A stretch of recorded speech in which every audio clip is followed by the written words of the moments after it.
Well, I'm grade 7, and let's take a look at this one from CNN here. A U.S. federal agency is considering a ban on gas stoves.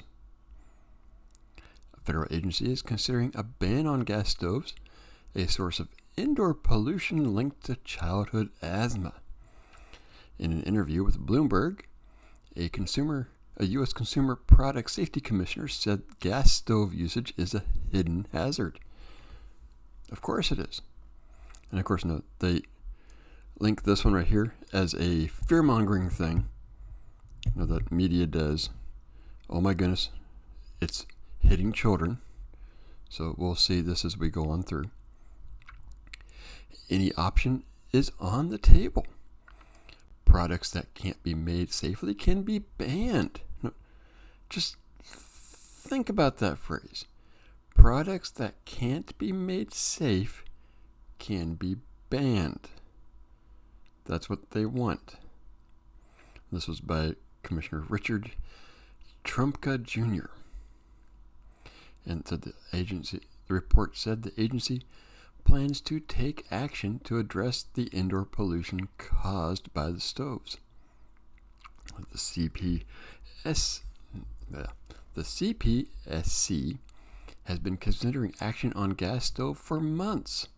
This was something I saw on Twitter when a Democrat was saying they have no plans to even look at this type thing, and yet this is going on here, so you go figure. The pollutants have been linked to asthma and worsening respiratory conditions. A December 2022 study in the International Journal of Environmental Research and Public Health found that indoor gas stove usage is associated with an increased risk of current asthma among children. Current asthma. Makes me wonder, if they have this type of study for, all the years that gas stoves have been going on. After all, the study found that almost 13% of current childhood asthma in the U.S. is attributable to gas stove use.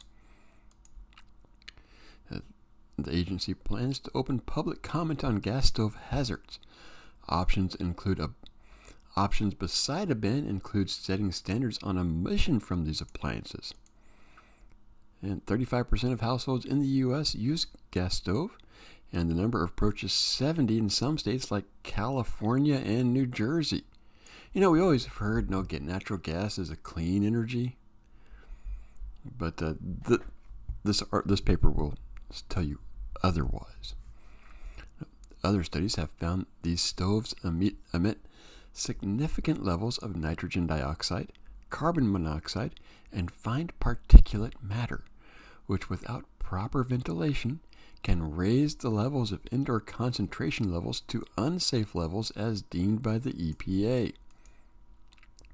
As short-term exposure to NO2 is linked to worsening asthma in children, and long-term exposure has been deemed to likely cause the development of asthma. A group of lawmakers said in a letter to Chair Alexander Hosarik, adding it can exacerbate cardiovascular illnesses. Right there's the fear-mongering. Oh my goodness, it's doing this in children. We must do it for the children. Anyways, the letter, Senator Cory Booker and Elizabeth Warren among its signers, argued that Black, Latino, and low-income households, here we have it, here's the racism, and the minorities and all this are coming on up. See if you can see the little thing that I saw. Are more likely to be affected by those adverse reactions because they are either more likely to live near a waste incinerator or a coal ash site, or in a home with poor ventilation. Just think about that phrase right there, that sentence. We're talking about gas stoves. But they're more likely to be a waste incinerator or coal ash site. Is those two things worse than a gas stove? Oh, it doesn't say, by the way. In a statement to CNN, the CPSC said the agency has not proposed any regulatory action on gas stoves at this time. And any regulatory action would involve a lengthy process. Agency staff plans to start gathering data and perspectives from the public on potential hazards associated with gas stoves and proposed solutions to these hazards later this year, the committee said in a statement. Commission staff also continues to work with voluntary standard organizations to examine gas stove emissions and address potential hazards. Now again, what about these hazards? Or those don't matter? Some cities across the U.S. ban natural gas hookups in all new building construction to reduce greenhouse emissions. Berkeley in 2019, San Francisco in 2020, New York in 2021. But as of last February, 20 states with GOP-controlled legislators have passed so-called preemptive laws that prohibit cities from banning natural gas. To me, this is just one of those things. I don't see where this helps the poor. This to me actually hurts the poor, but that's just me. And of course, now they have to defend the Republican bashing here. To me, that's what's interesting about this new trend. It seems that states are trying to eliminate the possibility before cities try to catch on to this. The natural gas industry has been very aggressive in getting this passed. I don't know what's your solution. Electrical?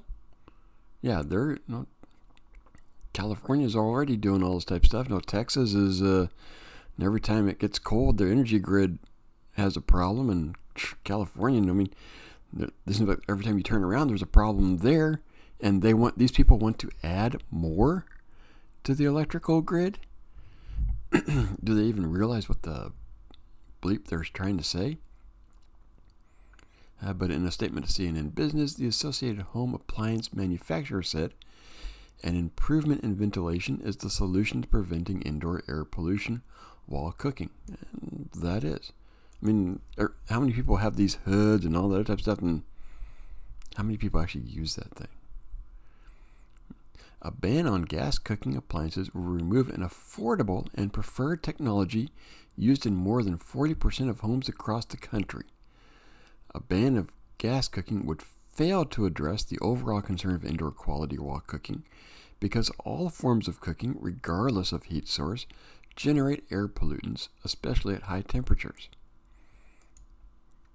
The American Gas Association pushed back against the natural gas ban in a blog post, saying it makes housing more expensive as electric homes require expensive retrofits. And this right here coming up, this next little part, is their solution. However, Biden's landmark Inflation Reduction Act, which seems to not have much to do with inflation, but anyways, includes a rebate of up to $840 for an electric stove or other electrical appliances, and up to $500 to help cover the cost of converting to electric from gas. Yeah, that's their solution. We're just going to give you a rebate if you ever get it. No, it's not $840. It's up to.